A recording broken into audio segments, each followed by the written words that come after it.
I'm mad at this offensive line. They suck. I'm mad at Garrett Wilson, who cannot put the football on the ground where he did. I'm mad at Alan Lazard. Alan Lazard's not good at football. We just all have to accept that. I'm mad at this clueless coaching staff, and that includes your friend Nate. More on that later. I'm mad at this head coach who gives that great angry look when something disgusting happens. I'm mad at this stiff of a quarterback. But more than any of that, I'm mad at myself because I'm a schmuck. Because I thought stupidly, positively going into last night's game. I believed in this defense. I believed in this quarterback. I believed in this offense. Maybe not to put up massive numbers, but I believed that the New York Jets were going to beat those frauds from L.A., the Chargers, last night. And it was made very, very, very obvious, very, very quickly, that the New York Jets have fooled all of us. Maybe some of us to a lesser degree, some of us to more of a degree, but the New York Jets are that girlfriend that we keep trying to convince they're marriage material, and they keep screwing around with every guy on the block. That's who the Jets are. They are the one franchise in sports that can suck you in and make you believe and make you think you're seeing things that you're not even seeing. And then reality slaps you across the face. Like, I'm such a schmuck that as much as I don't think Zach Wilson is good at football, and I've said it over and over again, there were these 25 seconds last week. And those 25 seconds sucked me in and had me believing, hey, maybe he can build off of that. And he didn't.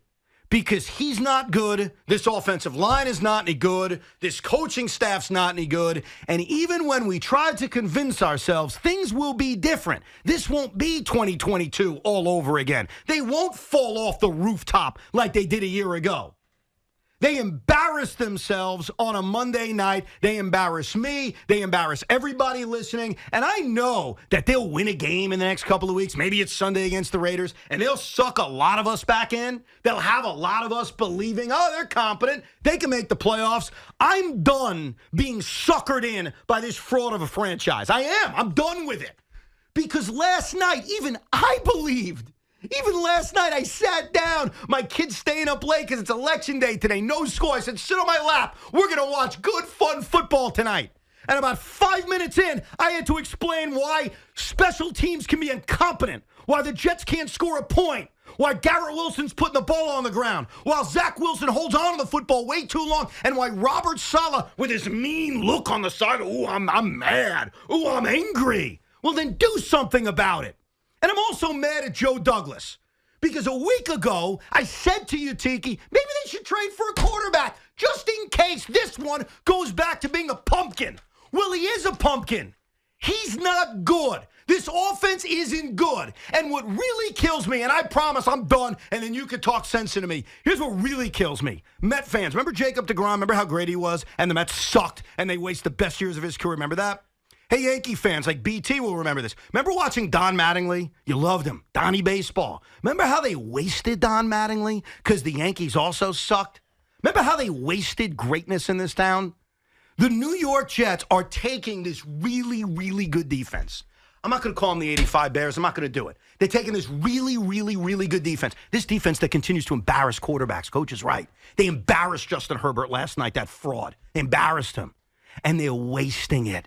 They're wasting it. They wasted it last year. They're wasting it this year. And you can't assume in this modern NFL that this defense is going to be awesome next year or the year after that. I am sick of waiting.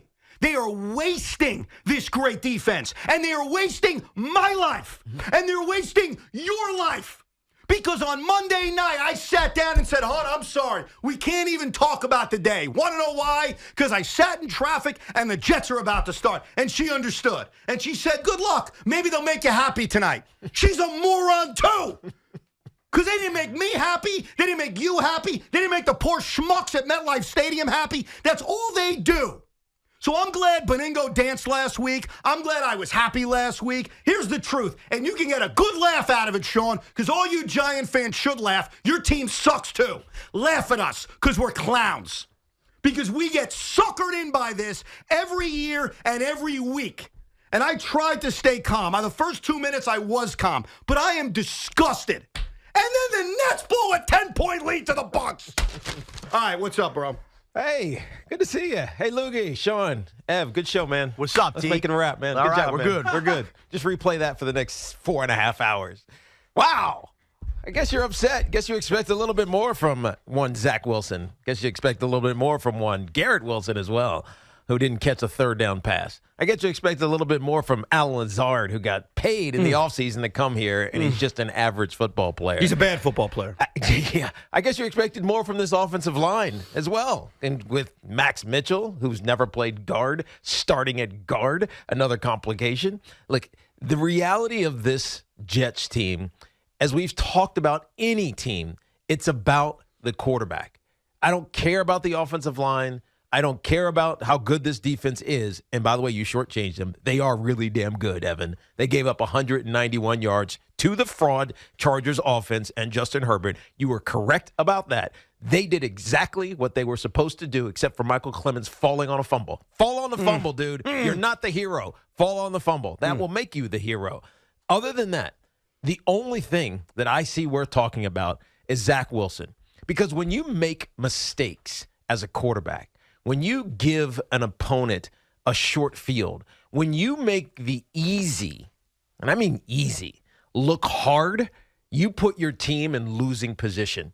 And there was a time 3 weeks ago, maybe a month ago, where I still wanted to believe that he could turn into something, that he could justify his draft position, which is second overall pick a few years ago. I wanted to believe that. His ceiling is average. It's his ceiling. His ceiling is average. He will never be great.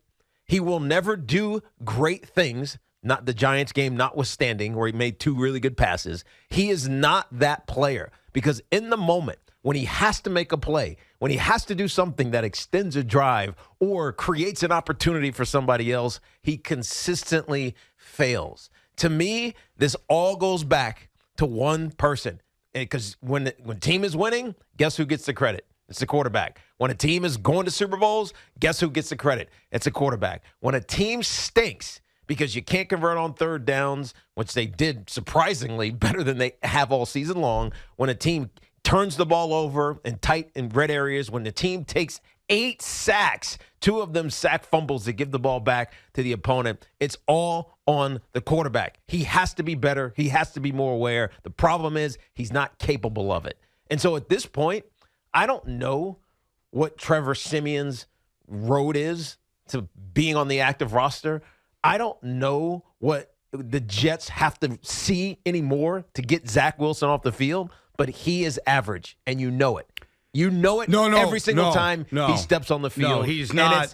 And it's going to most likely be less than that. But, Tiki, he's not average. No, his ceiling is average. Right, and if he was performing at his ceiling and he was playing average, the Jets would win the AFC East. He made some throws.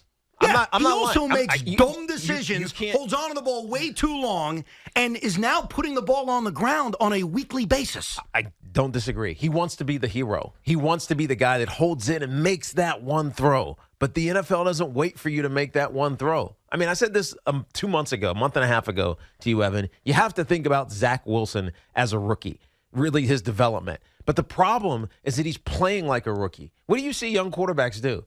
Rookie quarterback, they turn the football over, right? Because they forget that in college, you can literally stand in a pocket for 7 seconds and still throw an accurate ball downfield to somebody who worked their way open or schemed their way. You can hold it forever in college. In the NFL, you get 2.5 to 3 seconds. And if it gets longer than that, you better be thinking about what you're doing. And look, I never bought in to what you said about we got to treat him like a rookie. I understood where you were coming from, He's playing but I like couldn't accept it. But now we're 8 games in to his quote-unquote rookie season, and he's not progressing enough. I agree, which tells you all you need to know. So what the hell? His ceiling is average. Okay, so and if the Jets want to be anything other than average, and I don't mean like winning Super Bowl, I'm just saying winning the games they're supposed to win that game yesterday. Of course. Right? Winning the games you're supposed to win, somebody else has to play quarterback. So you're ready to dump him. You're ready to bench him. We are going back to our Week 4 discussion when I begged for Tim Boyle over Zach Wilson. You thought I was nuts, but look, I'll rip myself. I wasn't ready to bench Zach Wilson a week ago. despite what we saw in that game against the Giants, I was buying into the 25 seconds. Not that he was ever going to be a star, but that he was at least going to give you a level of competence. Are you telling me right now, with the season still right there in front of you, I'm telling you, they got to bench him? I'm telling you, he's nothing better than average. He can't make the easy throws. And when he does have the easy throws, he tries to be cute about it. Let me just flip this thing sidearm over here to C.J. Uzomah, right? Just throw it to him. He's open. Let him get the first down. Extend a drive. Don't settle for a field goal or a punt or whatever the heck the circumstances are. He tries to be cute. And I hate to say this, but it's because of Aaron Rodgers. It's because he watched Aaron Rodgers all offseason. And Aaron Rodgers can stand in a pocket and be, oh, this guy's screaming. He's about to hit me in the side. I can sidearm this thing, and it's going to be exactly where it needs to be, right on target, and hit my receiver in the chest. He's going to catch it with the perfect weight of the football and go make a play. Zach doesn't do that, right? He doesn't make the right decisions at the right time. He thinks he is, and he's not. And that tells you all you need to know about him. His ceiling is average. He might be a good backup in this league. I wish he was hitting his ceiling, because if he was hitting his ceiling and playing average quarterback play, the Jets would have won yesterday and they'd be on their way to the postseason, but he's not average. And quite frankly, I haven't cared about his ceiling for a long time because Zach Wilson was never the long-term answer. It was always delusional to ever think he was the long-term answer. Zach Wilson is a backup quarterback filling in for an injured Aaron Rodgers.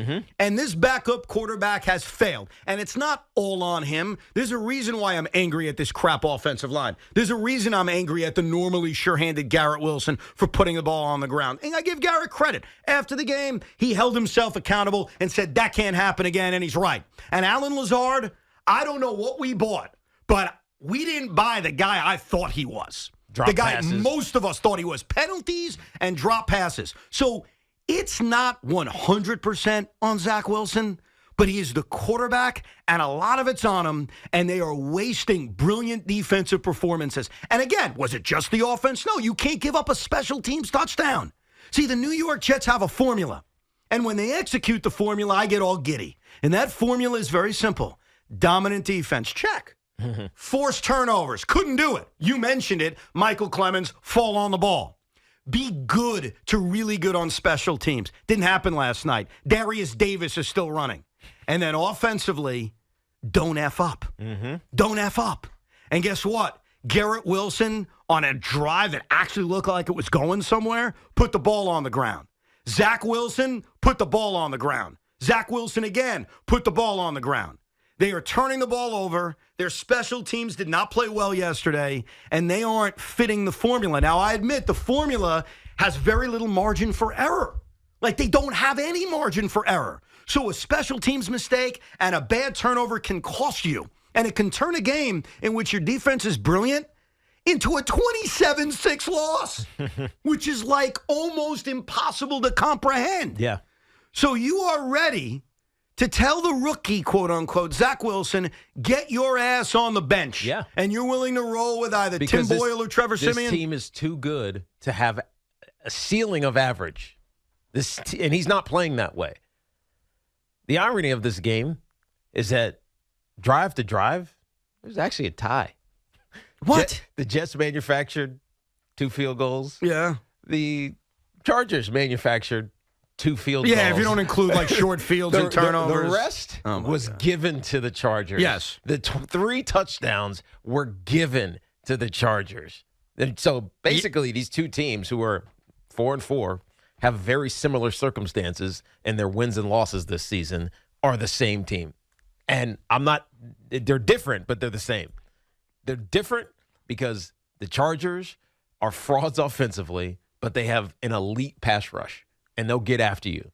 The difference with the Jets is that their defense is one of the best in the National Football League, but their offense, not fraud, they're just not good. They're terrible. They're just not good. They're historically bad. And I want you as a Jet fan listening to understand this. We sat through a waste of a year last year, and what I mean by that is there have been a lot of bad Jet years over the years, but they're bad. They're just not good. And you can almost wake up when the season ends and say, I know why we sucked. We sucked because we sucked. We sucked because we didn't have the horses. And we've sat through a lot of years like that. Years with Todd Bowles, years with Adam Gase, where the team wasn't good. And you almost forget about those seasons. Those seasons go into the trash pan of history. But last year and this year, and quite frankly, this year's a continuation. It is the same season. You aren't bad.